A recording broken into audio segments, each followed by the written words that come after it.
Assalamualaikum warahmatullahi wabarakatuh. Innal hamdalillah nahmaduhu wa nasta'inuhu wa nastaghfiruh wa na'udzu billahi min shururi anfusina wa sayyiati a'malina.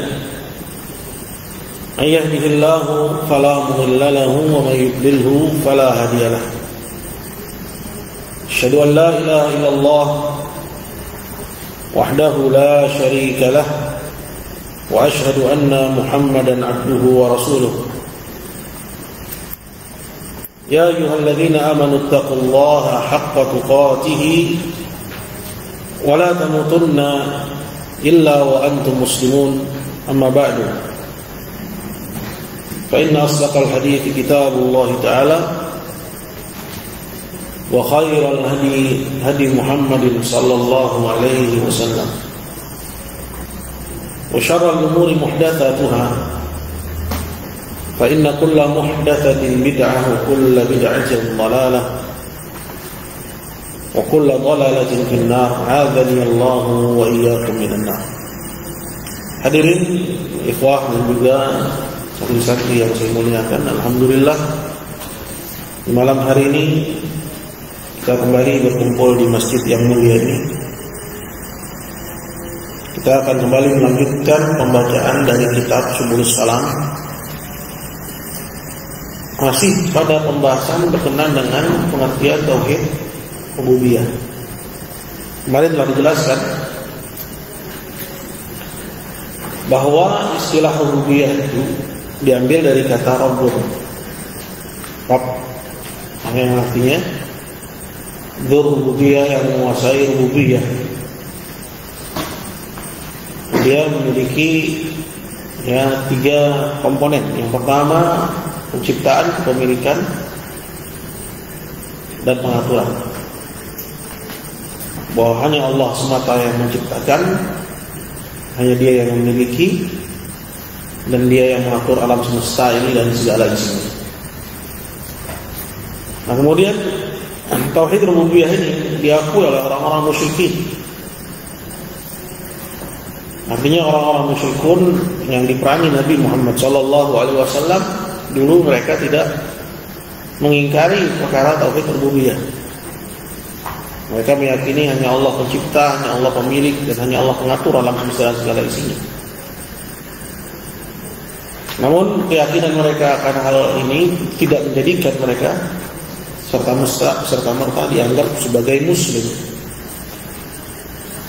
Kenapa? Karena yang dituntut dalam keislaman itu bukan hal itu. Hal itu sifatnya adalah fitri, suatu yang merupakan fitrah manusia. Jadi orang-orang musyrikin dulu secara fitrah mengakui Allah pencipta. Hanya Allah semata yang memiliki, dan hanya Dia yang mengatur alam semesta dan segala isinya. Nah, kemudian sekedar mengakui hal ini itu tidak menjadikan seorang itu muslim, sampai dia menauhidkan Allah Azza wa Jalla dalam hal uluhiyah. Nah, ini yang kemarin telah kita bahas. Selanjutnya di halaman 31. Berkata penulis, qala fa tauhidul rububiyyah ma'nahu. Makna dari tauhid rububiyah itu adalah al-iqrar bi af'ali rabbi wa tadbirihi lil 'alam wa tasarrufihi fihi. Mengakui perbuatan Allah Azza wa Jalla dan pengaturannya terhadap alam semesta ini serta pengendaliannya. Jadi dalam istilah lain dia disebut juga dengan menauhidkan Allah Azza wa Jalla dalam perbuatannya. Ya, rububiyah. Begitu juga dalam hal ini masuk tauhid asma wa sifat. Tauhid rububiyah dan tauhid asma wa sifat itu diistilahkan dengan menauhidkan Allah pada perbuatan Allah Azza wa Jalla. Karena pada dua macam tauhid ini itu yang dibahas adalah perbuatannya Allah, ciptaan, kepemilikan, pengaturan, menghidupkan, mematikan, menjadikan seorang itu dimudahkan atau dipersulit hidupnya dan seterusnya. Itu kendali Allah Azza wa Jalla. Jadi antum harus paham betul apa ini maksud dengan tauhid rububiyah. Nah, adapun tauhid uluhiyah, dalam hal ini dia disebut dengan menauhidkan Allah dalam perbuatan hamba. Artinya hamba tidak boleh minta, berdoa, memanggil, menyeru, bersandar kecuali kepada Allah Subhanahu wa taala saja. Ya. Nah, ini istilah lain dari pembagian-pembagian tauhid. Jadi pembagian tauhid ada yang membaginya menjadi dua. Ya. Ada yang menyebutnya yang pertama adalah menauhidkan Allah pada perbuatannya. Dan yang kedua menauhidkan Allah pada perbuatan hamba. Yang pertama itu masuk di dalamnya tauhid rububiyah dan asma wa sifat. Sedangkan yang kedua yaitu menauhidkan Allah pada perbuatan hamba, itu disebut juga dengan tauhid apa? Uluhiyah. Nah, bagian lain juga mengatakan dengan istilah yang berbeda. Ya. Yang disebutkan oleh Ibnu Qayyim itu tauhid al-ma'rifah wal itsbat. Ma'rifah artinya pengenalan, itsbat artinya penetapan. Ini masuk di dalamnya tauhid apa? Rububiyah dan tauhid asma wa sifat. Jelas sampai sini? Kemudian yang kedua disebut dengan tauhid al-qasd wa talab. Al-qasd itu maksud, talab itu permintaan. Ini dimaksud dengan tauhid uluhiyah. Itu ya. Kita kembali kepada persoalan tauhid rububiyah. Nah, tauhid rububiyah seperti tadi telah dijelaskan. Allah Azza wa Jalla menyebutkan bahwa orang-orang musyrikin itu menauhidkan Allah dalam hal rububiyah.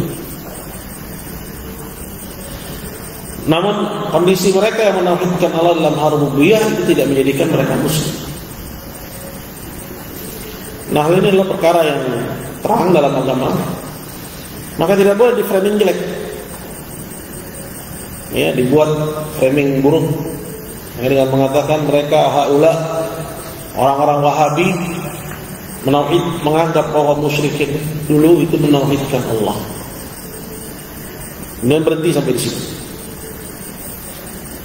Sehingga orang-orang yang mendengarnya menganggap Wahabi ini bodoh. Ya.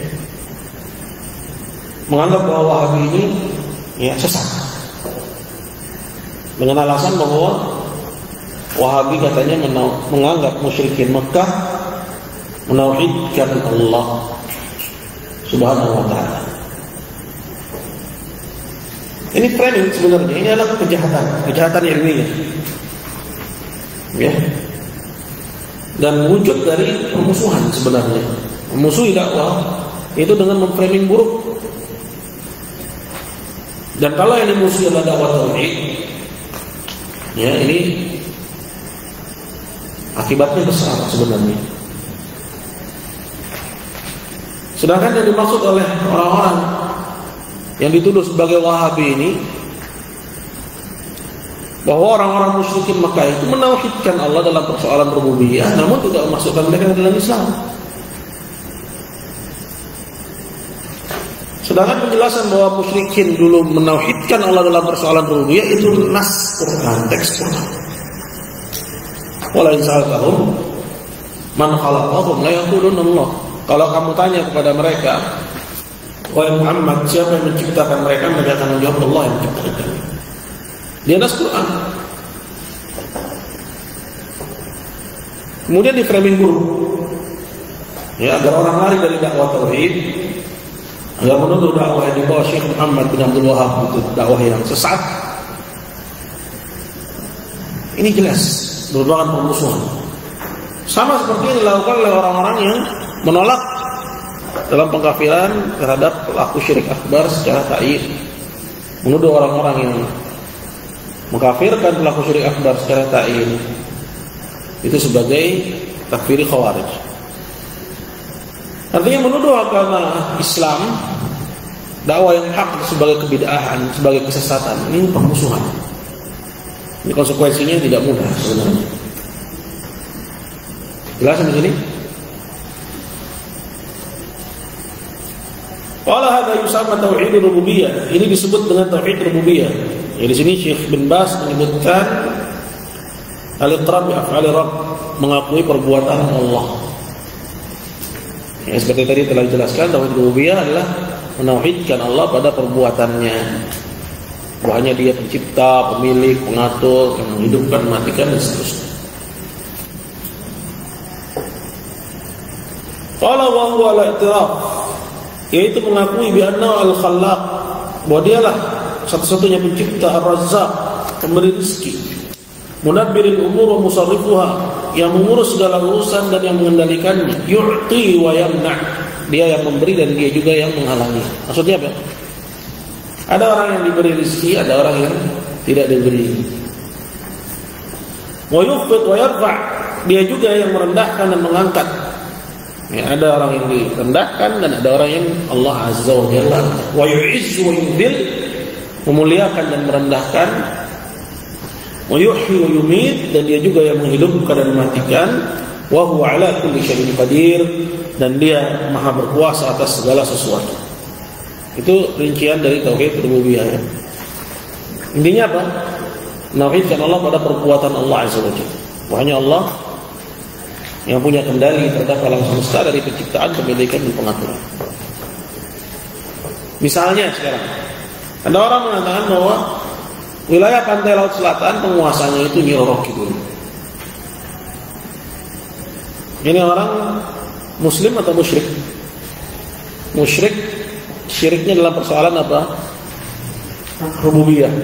Kemudian di samping keyakinannya itu dia memberikan sajian kelautan, minta keselamatan kepada Ratu Kidul. Maka dia syirik dalam hal tauhid uluhiyah.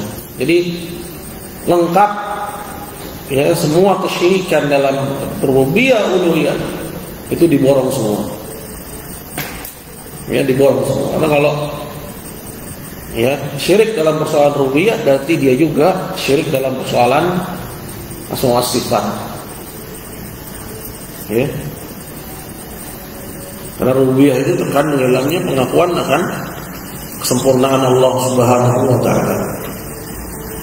Paham di sini? Ya. Contoh misalnya, dia menganggap ada orang yang bisa mengendalikan hujan. Seperti misalnya para pawang, ya, memindahkan angin atau memindahkan hujan. Biasanya orang mau hajatan. Ya. Ini syirik dalam persoalan tauhid jenis apa? Rububiyah. Karena persoalan mengendalikan alam semesta itu hanya di tangan Allah Azza wa Jalla. Atau dia meyakini ada seseorang ya yang kapan misalnya dia dibutuhkan, misalnya kamu ada di belahan bumi mana aja, kapan dibutuhkan dia datang. Dia bisa datang, dia bisa hadir untuk menolong kamu. Seperti keyakinan sebagian pengikut tarekat sufi terhadap syekh-syekh tarekat. Maka ini syirik dalam persoalan rububiyah. Kalau dipanggil, misalnya dipanggil nama syekhnya biar datang, maka syirik dalam perkara uluhiyah. Meyakini yang bisa menolong rububiyah. Ya. Apabila dia memanggilnya, itu uluhiyah. Ya, karena uluhiyah seperti nanti akan dijelaskan itu kaitannya dengan ibadah. Masuk dalam kategori uluhiyah itu doa, memanggil. Ya. Wa hadza fil jumlati aqara bil musyrikun. Secara umum dalam tauhid rububiyah ini, orang-orang musyrikin Makkah yang diperangi Nabi ketika itu, ya, mereka mengakuinya. Ya, mereka mengakui bahwa ya Allah satu-satunya yang menguasai rububiyah. Artinya mereka muwahhidun dalam masalah ini. Cuman tauhid yang dituntut dalam Islam bukan tauhid dalam perkara ini, bukan dalam perkara rububiyah. Ya, maka ini jahat orang-orang yang memframing dakwah salafiyah yang dibawa Syekh Muhammad bin Abdul Wahab di era modern ini, ya, agar orang-orang menjauhinya dengan mengatakan bahwa lihat itu orang-orang Wahabi, ya, mengatakan bahwa musyrikin Mekah muwahhidun. Ini jahat. Ini kejahatan ilmiah, kejahatan terhadap dakwah, ya, dan membuat orang lari dari tauhid, syahadat. Karena kesyirikan itu, kekufuran itu nggak mesti harus orang melakukan kesyirikan dan kekufuran dengan dia memusuhinya, ya, dengan dia membuat syubhat membenarkan kesyirikan, bahkan dengan tidak dia mengingkari kesyirikan dan menganggapnya sebagai, ya, hal yang boleh, ya, hal yang bukan perkara yang mungkar, bagaimana yang ada pada beberapa tokoh-tokoh Islam. Hanya demi mempertahankan persatuan, ya, yang semu itu, mereka tidak mau mengingkari kesyirikan, yang tidak ada saling mengingkari kemungkaran. Dalam hal ini kemungkaran yang paling besar itu adalah kesyirikan. Ini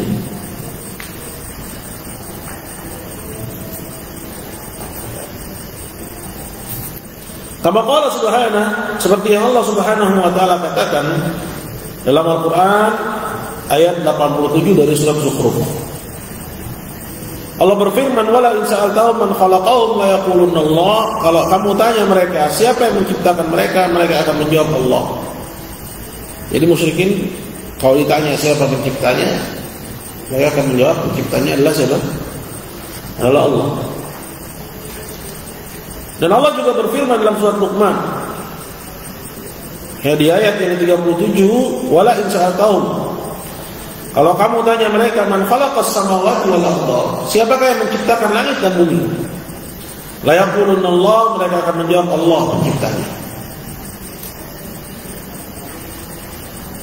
Begitu juga dalam surat Yunus, Allah berfirman, qul may yarzuqukum minas sama'i wal ardh, katakanlah wahai Muhammad, siapa yang memberi kalian rezeki dari langit dan bumi? Amma yamliku sam'a wal absar, dan siapakah yang menguasai pendengaran serta penglihatan? Wa may yukhrijul hayya minal mayyit, siapa yang mengeluarkan yang hidup dari yang mati? Wa yukhrijul mayyita minal hayy, mengeluarkan yang mati dari yang hidup. Wa may yudabbirul amra, dan siapa yang mengurus semua urusan? Fasayaquluna Allah, mereka akan menjawab Allah. Faqul afala tattaqun, maka katakanlah tidakkah kalian bertakwa? Jadi ayat-ayat ini menunjukkan bahwa orang musyrikin mengakui rububiyah Allah Subhanahu wa taala, tetapi tidak berguna bagi mereka. Allah tahu mu'tarifuna bihadhihi al-umur, mereka mengakui hal-hal itu semua. Lakinnahum lam yastafidu min hadzal iqrar fi tauhidillah bil ibadah wa ikhlasiha lahu subhanahu. Akan tapi mereka tidak mengambil manfaat dari pengakuan mereka terhadap tauhid rububiyah ini, ya, sehingga mereka menauhidkan Allah dalam perkara ibadah dan mengikhlaskan ibadahnya untuk Allah. Apa maksudnya? Harusnya orang yang menauhidkan Allah dalam perkara rububiyah itu otomatis dia menauhidkan Allah juga dalam perkara uluhiyah. Karena siapa yang tahu hanya Allah pencipta, pemilik, pengatur, dia nggak minta kecuali kepadanya. Dia nggak berharap kecuali kepadanya, dia tidak bersandar kecuali kepadanya. Kenapa? Karena hanya dia pencipta, pemilik, pengatur. Lalu sini. Tapi orang musyrikin Mekah ketika itu nggak sampai otaknya ke sini. Mereka mengakui rububiyah bagi Allah, namun mereka juga beribadah kepada selain Allah di samping Allah. Nah, bentuk peribadatan mereka kepada selain Allah itu dalam bentuk tawassul. Jadi selain Allah yang mereka ibadah itu, mereka tidak pernah meyakini bahwa selain Allah itu bisa menciptakan, memiliki, mengatur. Karena pakemnya tadi sudah diikat bahwa dalam perkara rububiyah mereka menauhidkan Allah. Jadi mereka tidak pernah meyakini bahwa, ya, selain Allah yang disembah itu ya, itu bisa mengabulkan permintaan mereka dengan sendirinya. Paham di sini? Karena Allah dianggap bahwa mereka itu bisa mengabulkan permintaan orang yang menyembahnya dengan sendirinya, jatuhnya bukan tauhid, bukan syirik dalam uluhiyah, namun syirik dalam rububiyah.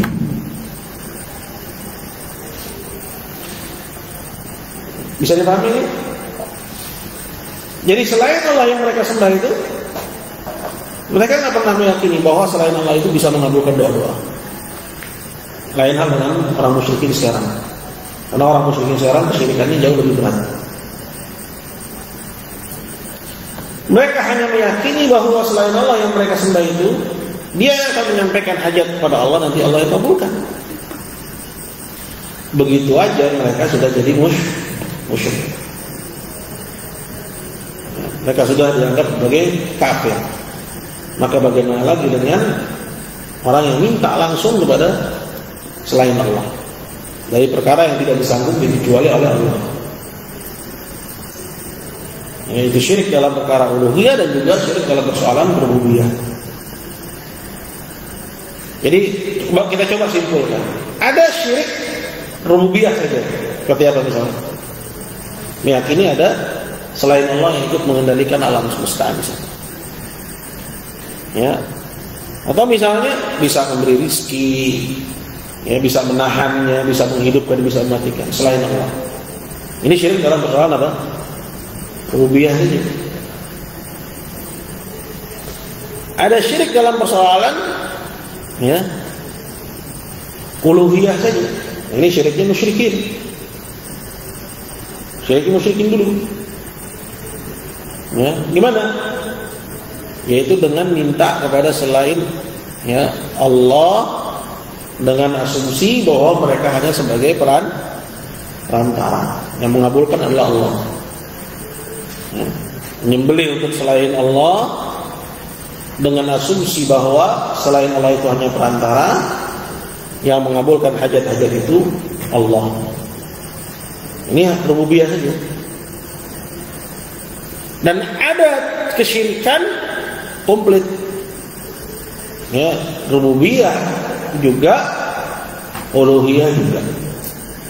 Nah, ini kesyirikan orang-orang musyrikin sekarang.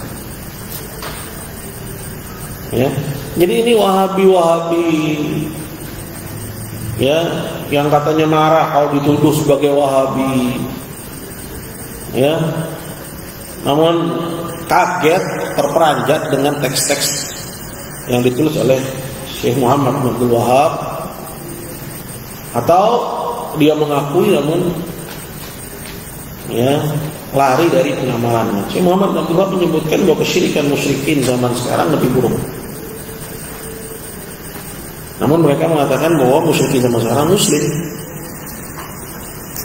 Ini kan, ya, tanaqud, kontradiktif. Ini kita jangan sampai seperti itu. Kalau kita udah bilang, Syekh Muhammad bilang kesyirikan musyrikin zaman sekarang lebih buruk. Oke, alasannya disebutin. Ya, berarti nggak mungkin dong pelakunya muslim, sedangkan musyrikin zaman dulu musyrik, nggak mungkin. Itu otak dipakai gitu.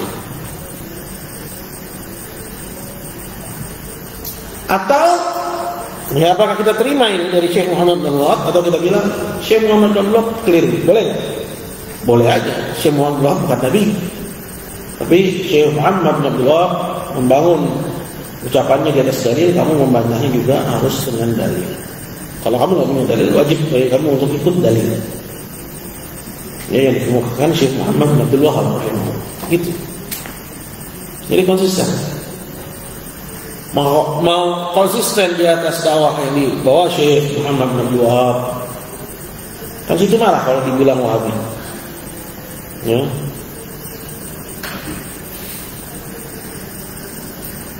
Atau bantah sekalian,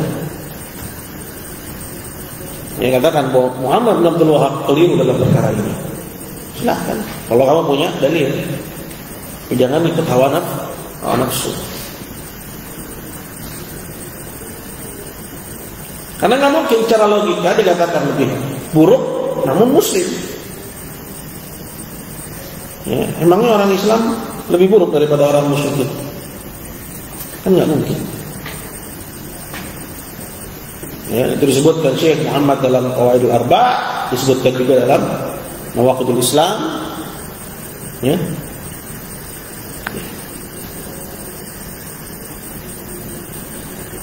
Jadi Syekh bin Baz mengatakan bahwa musyrikin dulu itu nggak mengambil manfaat dari pengakuannya terhadap tauhid rububiyah.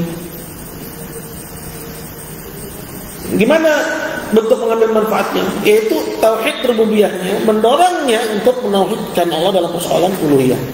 Itu baru manfaat. Makanya banyak ayat mencela orang-orang musyrikin. Ya, mencelanya tidak berakal, afala ta'qilun, tidak bertakwa, afala tattaqun, ya, dan seterusnya. Karena orang yang berakal itu harusnya otaknya searah dia, nggak tanakut, nggak kontradiktif. Gimana searah? Bahwa rububiyahnya itu melahirkan tauhid uluhiyah. Saya tahu Allah pencipta milik pengatur, maka saya nggak minta kecuali kepada Dia. Karena hanya Dia pencipta milik pengatur. Tapi musyrikin otaknya ini nggak searah. Dia mengakui Allah pencipta milik pengatur, namun beribadah kepada Allah juga beribadah kepada selain Allah. Cuma ingat, ibadah mereka kepada selain Allah itu dalam bentuk menjadikannya sebagai perantara. Di situ letak syubhatnya. Pesalahnya sih, kan ini cuma perantara. Maka orang musyrikin dulu gara-gara ini musyrik. Siapa aja yang meniti jalan mereka di zaman sekarang, mereka juga musyrik. Apalagi kalau di zaman sekarang kesyirikannya lebih jelek. Ya. Artinya yang di zaman sekarang hanya menyekutukan Allah dalam persoalan uluhiyah, musyrik. Tapi kalau lebih buruk, uluhiyah juga, rububiyah juga, maka mereka lebih buruk. Qala bal ittakhadhu ma'ahu wasa'id. Mereka menjadikan di samping Allah perantara-perantara, wa za'amu anna syufa'a, dan mereka menganggap bahwa perantara-perantara itu adalah syufa'ah, para pemberi syafaat. Ya. Misalnya ada orang datang ke kuburan, dia bilang, ya wali fulan, ya tolong penuhi hajat saya. Ya, misalnya dia pengen kaya, pengen apa dan lain sebagainya. Itu ada dua kemungkinan. Kemungkinan yang pertama memang dia minta sama si penghuni kubur. Ini syiriknya syirik rububiyah. Dan juga syirik uluhiyah. Kemungkinan yang kedua, maksudnya dia menjadikan penghuni kubur sebagai perantara. Cuman lafalnya langsung kepada penghuni kubur, tapi keyakinannya bahwa dia hanya sebagai perantara. Ini syiriknya musyrikin. Jadi mau yang pertama atau yang kedua sama-sama musyrik. Paham? Sama-sama musyrik. Ada jenis yang ketiga. Nah, ini keliru sebagian orang menganggap itu juga sebagai kufur akbar, syirik akbar, yaitu orang yang datang ke kuburan yang dikeramatkan, kuburan orang saleh, kemudian dia minta kepada Allah yang disuruh Allah, dengan asumsi kalau dia doa di situ lebih dikabulkan daripada kalau dia doa di masjid. Nah, ada unsur dia berikan ibadah kepada si penghuni kubur, dia juga nggak panggil si penghuni kubur, dia hanya menyuruh Allah, maka ini wasilah ila syirik, sarana kepada syirik. Nah, ini yang terakhir, ini kesalahan Ustaz Abdul Hakim bin Amir Abdad dalam kitabnya apa? Al-Masahil jilid 1, menganggap bahwa ya minta kepada Allah dengan jahnya orang saleh itu syirik akbar. Nah, ini syirik asghar. Ya. Nah, ini kan ekstrim namanya. Syirik asghar disebut sebagai syirik akbar lah. Kok kita malah yang dituduh sebagai takfir khawarij? Padahal situ yang pendapatnya ekstrim. Itu hanya syirik asghar tapi diposisikan sebagai syirik akbar. Ngerti nggak? Jadi kalau ada orang bilang, ya Allah, kabulkan doaku dengan kedudukan Nabi, dengan sebab kedudukan Nabi. Ini minta kepada Allah dengan jahnya, dengan kedudukan Nabi, atau dengan kedudukan orang soleh misalnya. Ini disebut sebagai kebid'ahan dan wasilah ila syirik, sarana kepada kesyirikan, dan bukan kekufuran, bukan kesyirikan yang besar. Jadi, kenapa? Karena yang disuruh adalah Allah. Beda kalau yang disuruh selain Allah. Kalau dia sudah menyeru selain Allah, berarti dia memberikan ibadah kepada selain Allah. Baru itu, apakah yang pertama syirik uluhiyah saja, atau yang kedua syirik uluhiyah dan juga ya syirik dalam persoalan rububiyah. Tapi di sini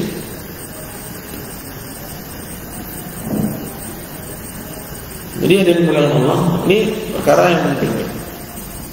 Untuk melihat bahwa dalam persoalan mendasar ini aja orang-orang yang namanya sudah kesohor bisa keliru. Ya, jadi ini mengingatkan kita akan hadisnya ya Musa yang diingatkan oleh Allah kan keutamaan la ilaha illallah. Bahwa seorang jangan merasa aman, ya, merasa at-tauhid fahimna. Kalau tauhid kami udah paham. Nah ini biasanya orang yang begini ya banyak ya kesandungnya karena meremehkan.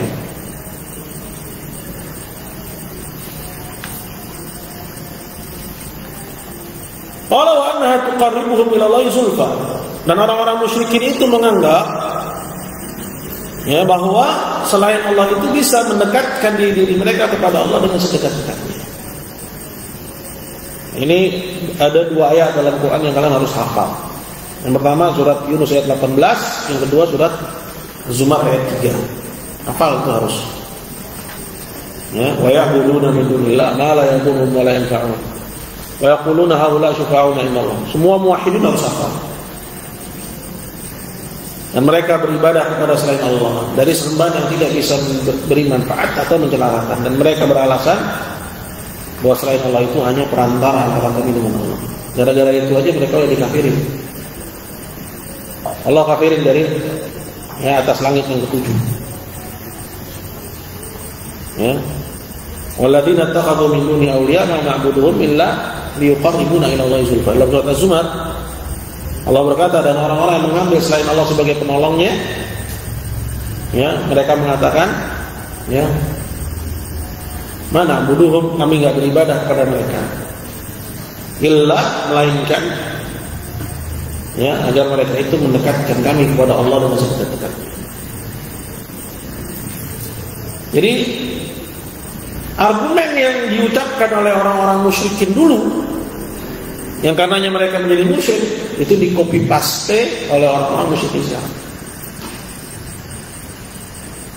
Terus kalau terpenuhi semua sebabnya, ya maka hukumnya sama aja. Jadi hilang itu. Karena hukum sama.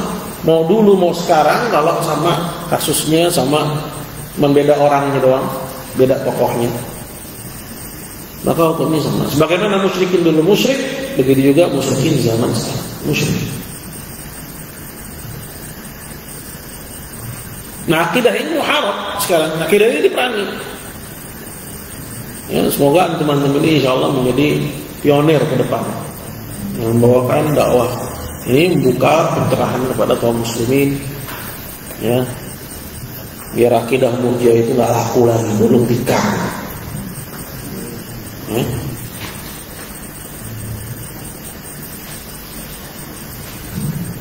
Selanjutnya, fabayyana Allah subhanahu, maka Allah pun menerangkan annahum kadzabah, bahwasanya mereka itu para pendusta. Orang-orang musyrikin itu Allah sebut sebagai ya para pendusta. Fi za'mihim annahum muqarribunahum ila Allahi zulfa. Disebut sebagai pendusta karena apa? Menganggap bahwa selain Allah itu bisa mendekatkan mereka kepada Allah dengan sedekat-dekat, bisa memperantarai, bisa ya memberi syafaat. Kalau kata orang sekarang, yuk ngaji apa? Tawasulan. Ini ramai di wilayah Bogor. Iya kan? Siapa yang tahu? Ngaji tawasulan.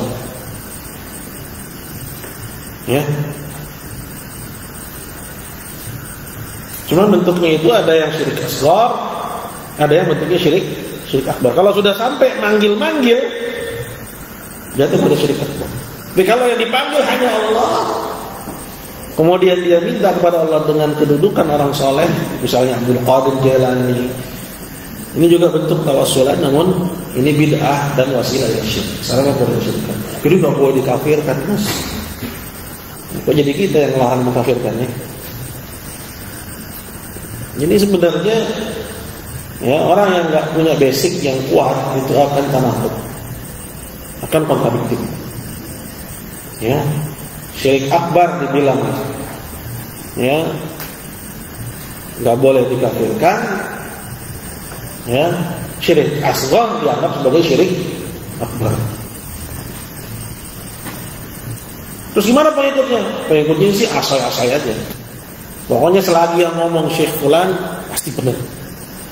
Meskipun keluar dari mulut buaya masuk mulut singa. Ya, tobat dari taklid ya Islam tradisional masuk pada taklid dakwah salafiyah. Ya.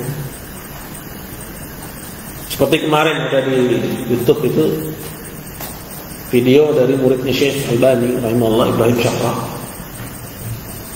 Ya, dia menceritakan tentang akidah Syekh. Ya, masih ada di YouTube. Dia bilang kalau Syekh Albani, apabila ada orang Kristen, dia ngaku sebagai Kristen, Syekh Albani nggak langsung mengkafirkannya. Jelas ini kalau benar dari Syekh Albani, jelas ini adalah ya suatu yang besar, ya pelanggaran yang besar dalam persoalan akidah. Cuman kita sebagai penuntut ilmu dalam menempuh adab kepada ulama, ya, yang pertama apa yang mesti kita lakukan? Tabayun aja dulu. Benar nggak Syekh Albani ngomong gitu? Gitu. Ya, hanya sampai di situ, ranahnya di situ saja. Ya, bisa jadi Ibrahim Syakra itu keliru dalam penisbatan pendapat itu kepada Syekh Albani. Ya, mungkin murid-muridnya yang lain nggak mengaku ya. Husnudzan kepada ulama, gitu ya. Tapi kalau misalnya kita katakan, ya, pokoknya semua yang datang dari Albani itu benar, nah ini musibah. Saya nggak tahu katanya, saya nggak dengar ya rekaman itu. Tapi kalau betul itu dari Albani, insya Allah benar. Seperti itu yang benar. Lah ini kita kok diajarin taklid yang benar. Ini balak kan seperti itu. Melainkan yang seharusnya apa? Ya, kita berbaik sangka. Insya Allah. Ya, ini ada dua kemungkinan, bisa aja Ibrahim Syakra yang keliru dalam menisbatkan pendapat ini kepada gurunya. Walaupun pada hukum asalnya yang namanya murid dia yang paling mengerti tentang mazhab gurunya. Ya, by the way bukan tujuan kita untuk mengorek-ngorek ya kesalahan orang, apalagi dia seorang alim ulama. Ya, kita berpegang kepada kaidah yang sudah ya diajarkan oleh para ulama-ulama tauhid jauh sebelum Syekh Albani rahimahullah. Ya, Syekh Muhammad Abdul Wahab, ya para murid-muridnya, yang itu asbaq lebih dulu daripada Syekh Albani. Ya, dan dakwahnya pun juga ya nafah, bermanfaat ya hingga negeri kita. Kita mengenal apa itu tauhid, kita tahu apa itu kesyirikan dan seterusnya. Jadi kata Syekh bin Baz, annahum kadzaba fi za'mihim annahum yuqarribunahum ila Allah zulfa.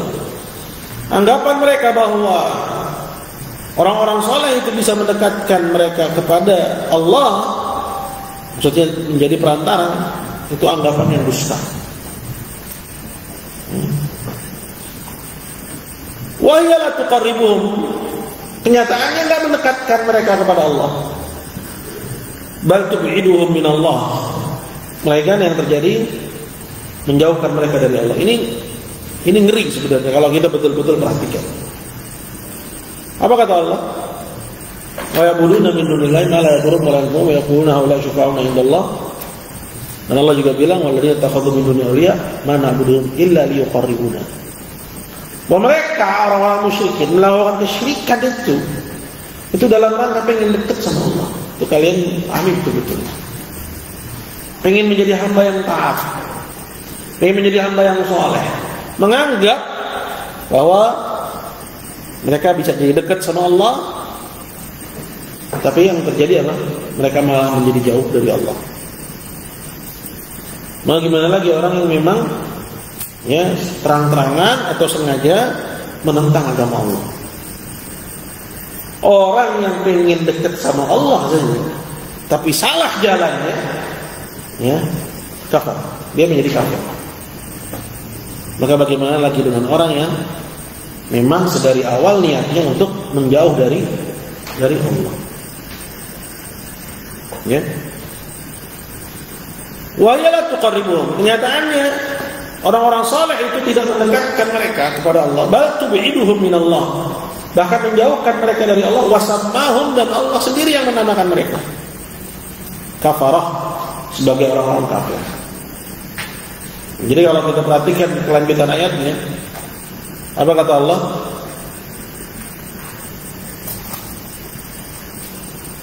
Qul atunabbi'una Allah bima la ya'lamu fis samawati wala fil ard. Katakanlah wahai Muhammad kepada mereka, apa kamu mau memberitahu Allah akan hal yang Allah sendiri tidak tahu, tidak di langit dan tidak pula di bumi, bahwa Dia punya perantara dalam hal ibadah.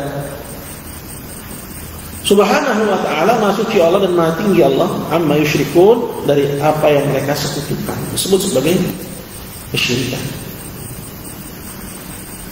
Dalam ayat yang lain Allah bilang, innallaha yahkum bainahum fima hum fihi yakhtalifun, innallaha la yahdi man huwa kadzibun kafar. Sesungguhnya Allah akan menghukumi ya perselisihan di antara mereka. Sesungguhnya Allah tidak memberi petunjuk kepada orang yang ya dusta keyakinannya, maksudnya menyelisih kebenaran, karena al-kadzib itu mukhalafatul haq, menyelisih kebenaran. Orang-orang yang dusta keyakinannya kafar, lagi sangat ingkar, sangat kafir.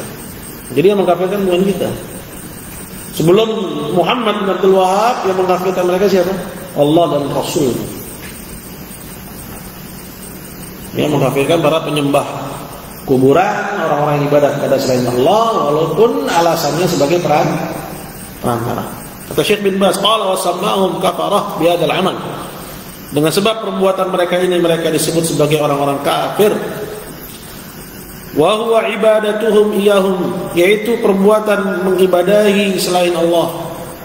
Bidzabh, dengan memberikan penyembelihan, wan nadhr, dan nazar, wa du'a wal istighatsah wa nahwi dzalik, dan juga doa minta pertolongan dan seterusnya. Qala wa hadha an-naw' alladhi aqarra bil musyrikun. Jenis ini yang diakui oleh orang-orang musyrikin. Wa huwa tauhidullah bi af'alihi, yaitu menauhidkan Allah pada perbuatan Allah. Tauhid apa ini namanya? Menauhidkan Allah pada perbuatan Allah, rububiyah. Ya, hujjatun alaihim, sebagai ya bumerang bagi mereka. Jadi ketika mereka mengakui tauhid rububiyah, sebenarnya itu bumerang buat mereka. Maksudnya apa bumerang? Ya, mereka malah semakin disalahkan, semakin disalahkan. Artinya kamu udah tahu Allah pencipta, kok nggak nyembah sama Dia saja, ini malah nyembah selain Allah. Hanya Dia pemilik, kenapa nggak nyembah kepada Dia saja tapi nyembah selain Allah? Hanya Dia pengatur alam semesta, kenapa nggak nyembah Dia saja tapi juga nyembah selain Allah? Makin disalah. Hujjatun alaihim fi inkari tauhidillah bil ibadah, karena mereka mengingkari tauhid al ibadah. Ya, orang musyrikin menolak untuk mengibadahi Allah saja. Mereka pengennya apa? Ibadah kepada Allah, ibadah juga kepada selain Allah. Jadi paham betul-betul, orang kafir itu bukan orang yang nggak ibadah sama Allah, tapi dia ibadah kepada Allah, ibadah juga kepada selain Allah. Itu standar paling kecil seorang disebut kafir. Terus kalau dia nggak ibadah kepada Allah, ya lebih jelek lagi. Gitu. Standar paling kecilnya alasan mereka ibadah kepada selain Allah sebagai apa? Perantara. Kalau ada orang ibadah kepada selain Allah langsung minta, menganggap bahwa selain Allah itu Dia mengabulkan, lebih jelek lagi. Gitu. Jadi mengetahui hal ini, kita mengetahui standar-standar kekufuran, tingkatan-tingkatan kesyirikan, tingkatan-tingkatan kekufuran. Antum harus punya bekal dalam hal ini untuk bisa mengajak orang kepada agama yang hak. Qala li'annahu yastalzimuhu wa yadullu 'alaihi wa yujibu. Karena tauhid rububiyah itu menuntut adanya tauhid uluhiyah. Ya, dan menjadi dalil ya akan tauhid uluhiyah dan mengharuskan orang yang menauhidkan Allah dalam rububiyah harusnya otomatis juga menauhidkan Allah dalam hal uluhiyah. Paham di sini? Falihada aqama Allahu al-hujjah 'alaihim, oleh karena itu Allah menegakkan kepada mereka hujjah, argumen. Bihadzal iqrar, karena pengakuan mereka atas rububiyah ini. Allah bilang dalam penghujung banyak ayat, faqul afala tattaqun. Bilang lagi kepada mereka, wahai Muhammad, kenapa kalian tidak bertakwa? Artinya, kenapa tauhid rububiyahmu tidak menjadikanmu menauhidkan Allah dalam uluhiyah? Itu kan tidak bertakwa namanya. Dan dalam ayat-ayat yang lain Allah bilang, afala ta'qilun. Kenapa kalian tidak berakal? Karena yang lurus akalnya itu yang searah, menauhidkan Allah dalam rububiyah dan juga uluhiyah. Dan dalam ayat yang lain, afala tadhakkarun, tidakkah kalian mengingat? Karena orang yang mengingat, dia menjadikan tauhid rububiyah ya mengantarkannya kepada tauhid uluhiyah. Wa man tadabbara hadzal amr, maka barang siapa yang mentadabburi perkara ini, alladzi aqarru bihi, itu perkara yang diakui oleh orang-orang musyrikin itu, istafad, dia bisa mengambil pelajaran. Law aqal, kalau dia paham. Anna hadzal muttasaf bi hadhihi sifat, bahwa Allah yang memiliki sifat ini, sifat ya rububiyah ini, huwal mustahiq bi an yu'bad, hanya dia juga yang berhak untuk diibadahi. Jadi tauhid rububiyah yastalzim tauhid uluhiyah, mengharuskan adanya tauhid uluhiyah. Artinya orang yang menauhidkan Allah dalam rububiyah harusnya menauhidkan Allah juga dalam hal uluhiyah. Wa tauhidul uluhiyah, dan tauhid uluhiyah yatadamman tauhid rububiyah, terkandung dalamnya tauhid rububiyah. Artinya apa? Orang yang menauhidkan Allah dalam hal uluhiyah itu praktis juga mengakui rububiyah Allah Azza wa Jalla. Madama huwal khallaq, selagi hanya dia pencipta, wa huwar razzaq, pemberi rezeki, wa huwal muhyi wa huwal mumit, menghidupkan, mematikan, wa huwal mu'ti, yang memberikan, wa huwal mani', yang menghalangi, wa huwal mudabbiru lil umur, dan dia yang mengatur urusan, wa huwal alim bi kulli syai', dan dia yang mengetahui segala sesuatu, wal qadiru ala kulli syai', dan yang maha berkuasa atas segala sesuatu. Fakaifa tusiful ibadah lillahi, kalau kamu tahu itu semua hanya milik Allah, kok bisanya kamu memberikan ibadah kepada selain dia? Berarti kenapa tauhid rububiyah mengharuskan lahirnya tauhid uluhiyah? Orang yang menauhidkan Allah dalam hal rububiyah praktis seharusnya juga menauhidkan Allah dalam hal uluhiyah. Paham di sini? Paham?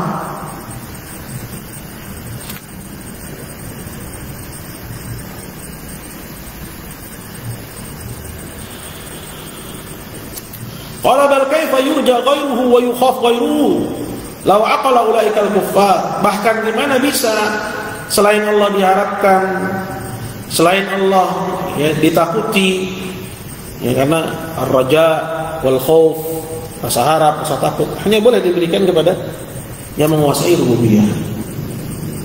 Ya. Law aqala ulaikal kuffar, andaikan orang-orang kafir itu memahami.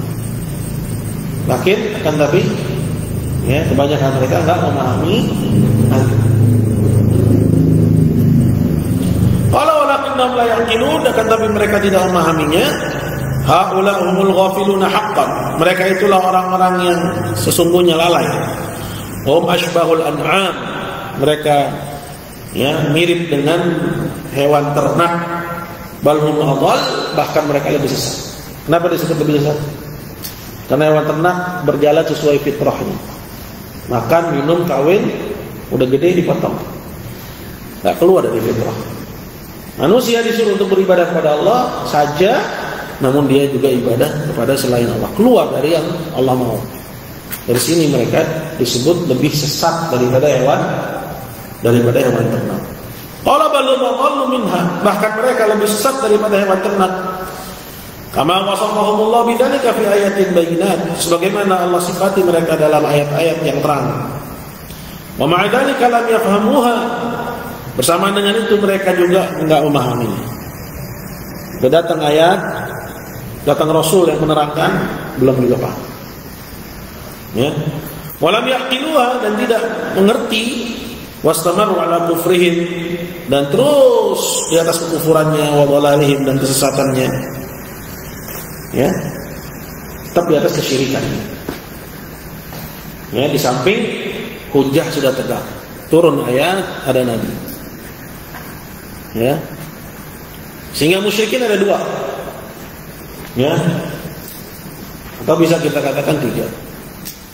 Yang tahu bahwa nabi itu di atas kebenaran, tapi menolak. Ini kufur inat wa juhud. Dan mereka ini aqallun adanya, orang yang sedikit jumlahnya.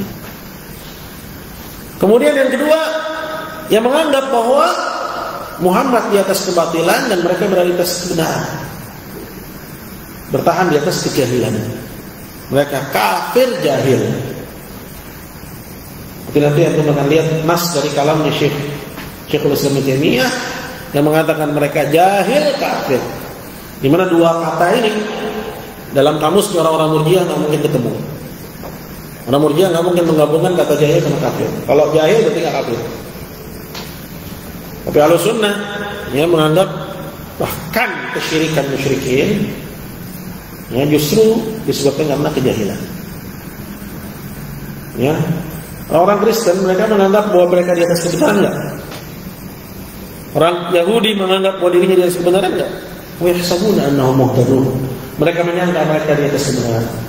Dan husban yang namanya sangkaan itu lawannya ilmu. Ya, lawannya ilmu. Berarti lawannya ilmu ya adalah al-jahl. Adalah kejahilan. Ya. Jadi ada yang kafirnya juhud inat, yaitu mereka yang sudah mengetahui kebenaran namun menolak. Kemudian ada yang kafir karena jahil, menganggap bahwa dirinya kebenaran, Muhammad kebatilan. Kemudian ada juga yang mu'ridun, nggak mau tahu. Urusan gua dagang aja, urusan gua ternak aja, nggak mau tahu.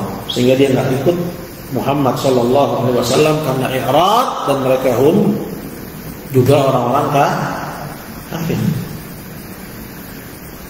Ya.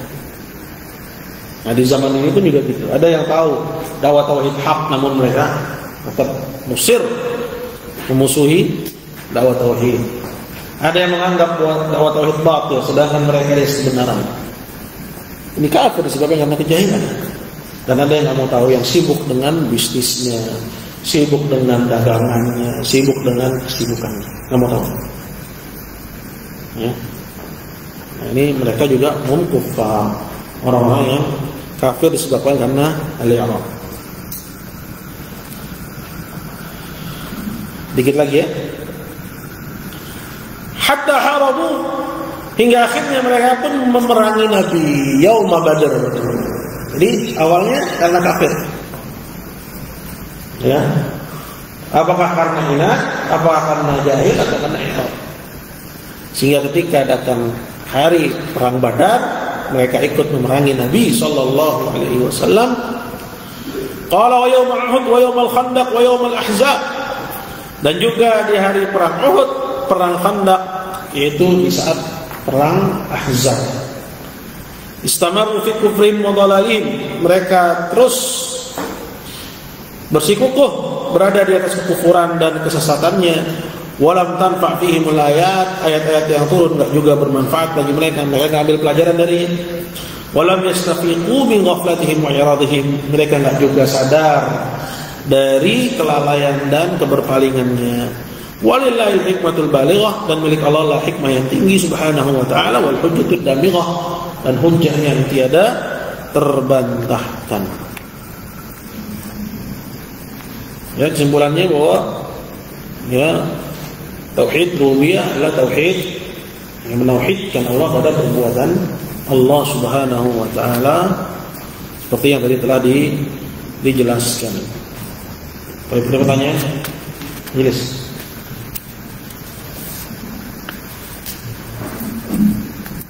Betul, ada pertanyaan.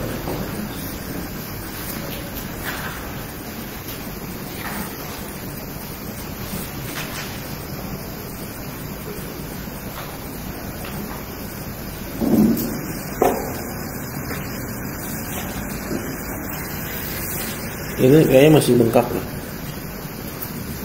Hah? Hah? Udah agak kempes. Masih dipakein.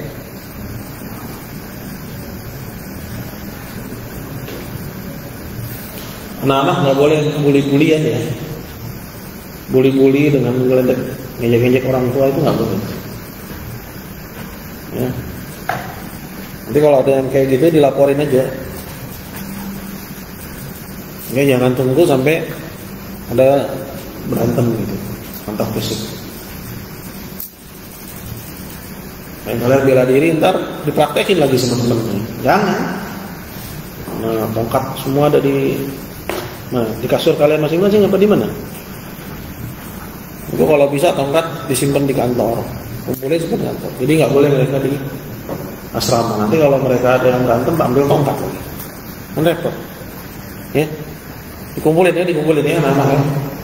Kumpulin. Cat orang ditinggal. Ngeri loh. Nah, kemarin itu kan nggak boleh kayak gitu. Tapi ya emang ya sebabnya juga nggak boleh tuh. Ejek-ejekan orang tua. Tapi ada pertanyaan, kalau nggak kita tutup. Nah, tolong.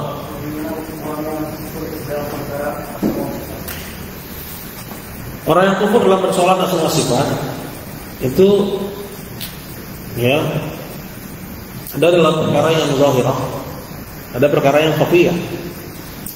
Yang zahirah seperti misalnya Allah Maha Besar. Misalnya dia mengingkari Allah Maha Besar, mengatakan Allah itu kecil, itu kafir. Ya. Kafir tanpa iqamatul hujjah. Kenapa? Karena hujjah sudah tegak. Karena semua orang yang ya semua agama pasti mengagungkan Rabbnya, sedangkan dia nggak mengagungkan dengan mengatakan Allah itu kecil. Itu persoalan yang zahir. Ya. Seperti misalnya keagungan Allah, kebesaran Allah, ya kemuliaan Allah. Ya. Adapun dalam persoalan-persoalan yang samar, seperti misalnya beberapa nama Allah yang diperdebatkan, ya. Ada yang menetapkan, sebagian Allah menetapkan, yang lainnya melemahkan hadisnya sehingga tidak menetapkan. Ya, maka diusut. Ya, karena misalnya belum sampai kepadanya ilmu, atau memang persoalannya khilafiyah. Ya, seperti itu. Juga dalam persoalan takdir, ini masuk dalam persoalan asma sifat. Takdir itu kembali kepada kudrah. Ya, Anda nggak tahu, kalian udah sampai belum pembahasan dalam ya akidah wasatiyah bahwa qadariyah itu ada dua. Ya, ada qadariyah kulat yang ekstrim yang menafikan sampai kepada ilmunya Allah. Ini kafir berdasarkan ijma' ulama. Ya, karena tingkatan takdir itu ada berapa? Ada berapa tingkatan takdir? 4. Ilmu, penulisan, kehendak dan penciptaan. Nah, qadariyah kulat itu menafikan ilmu. Allah nggak mengetahui kejadian kecuali setelah terjadinya. Ya, ini kafir. Adapun qadariyah yang ada sekarang, ya itu orang yang menafikan, ya masyiah atau menafikan al-khalq, ya menolak ya tingkatan yang ketiga atau yang keempat. Ya, maka mereka tidak dikatakan kafir, mereka disebut sebagai ahlul bidah. Ya. Itu dalam persoalan takdir. Intinya dalam perkara asma sifat ya dilihat, ya dilihat ada perkara yang zahirah, yang terang, ada persoalan yang sama. Nah, persoalan pembagian persoalan menjadi terang dan samar ini, itu kita baca kok. Ya, anak-anak SD, anak-anak TK bahkan yang menghafal ya Arba'in Nawawiyah, kan ada hadis. Innal halala bayyin wa innal harama bayyin wa bainahuma umur mushtabihat. Itu kan bagian antara persoalan yang terang dengan persoalan yang sama. Ini terang keharamannya, terang kehalalannya, dan di antara keduanya ada persoalan yang sama. Ya. Jadi pembagian itu ada, walaupun sebagian atau banyak dari orang-orang Murji'ah itu yang mengatakan terang dan samar itu nisbi gitu. Pokoknya gimana caranya untuk menolak mazhabnya Ahlussunnah dalam persoalan pengkafiran kepada penyembah kubur itu mereka tempuh. Dapat lagi? Nah.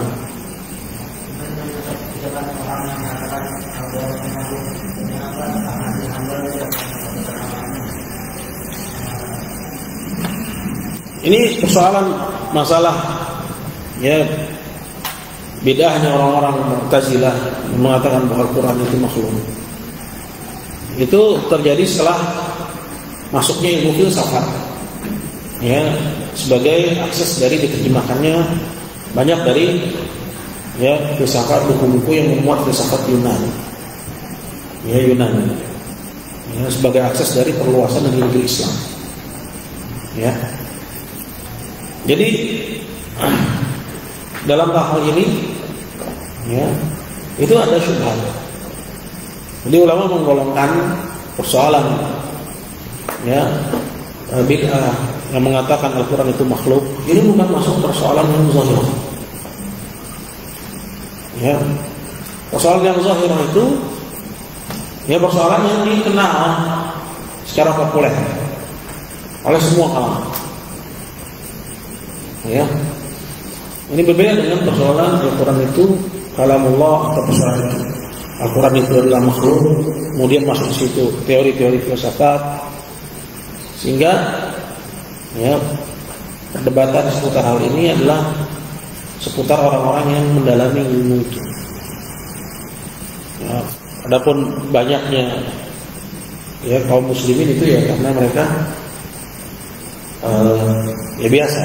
Ya, dalam setiap ada persoalan pasti akan membawa masing-masing pengikut. Namun dia bukan masuk kategori yang terang. Jadi kita kembalikan aja, apa pengertian kategori yang terang itu? Itu persoalan yang dikenal populer, ya, oleh semua lapisan umat Islam, seperti wajibnya sholat, ya, contoh-contohnya.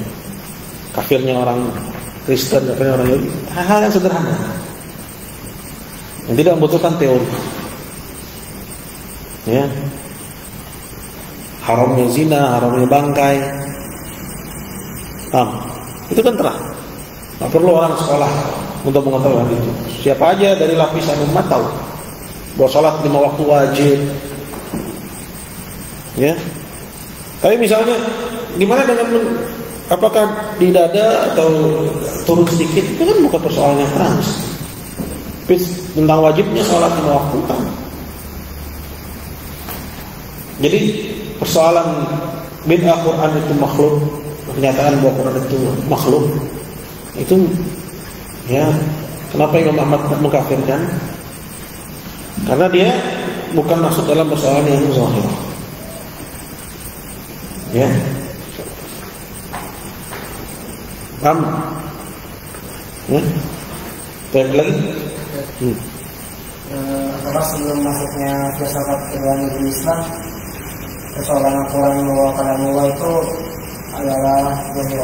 Kemudian dikopi karena masuknya nggak dibahas, itu nggak muncul pembahasan seperti itu. Sama seperti sifat-sifat Allah Azza wa Jalla, di mana ya pada sebelum munculnya bid'ah salaf itu ya nggak mempertanyakan, tidak mempertanyakan ya, bahwa ya pemahamannya atau maknanya adalah sesuai lahiriahnya. Ya, seperti misalnya wajah Rabbuk, datang ya datang. Nggak ada perdebatan datang itu apakah datang Allah, apakah datang perintahnya. Ya, tangan Allah ya tangan. Ya, nggak ada perbincangan hal-hal yang begitu. Mereka para salaf lebih kepada aplikasi. Perintah dikerjain, larangan ditinggalkan. Semua yang datang dari Allah itu mereka mengimaninya. Kemudian ketika muncul kebid'ahan-bid'ahan baru muncul ya menyentuh ayat-ayat yang seperti itu. Baru dibahas. Ya, sehingga para ulama salaf harus menerangkan yang hak ya dalam perkara-perkara tersebut. Ya, Al-Bidah mengatakan tangan Allah artinya kekuatan. Ya. Sehingga muncul pembahasan seperti itu. Itu bukan persoalan yang dibahas di zaman ya Nabi SAW. Nggak pernah dipertanyakan. Baik, lagi.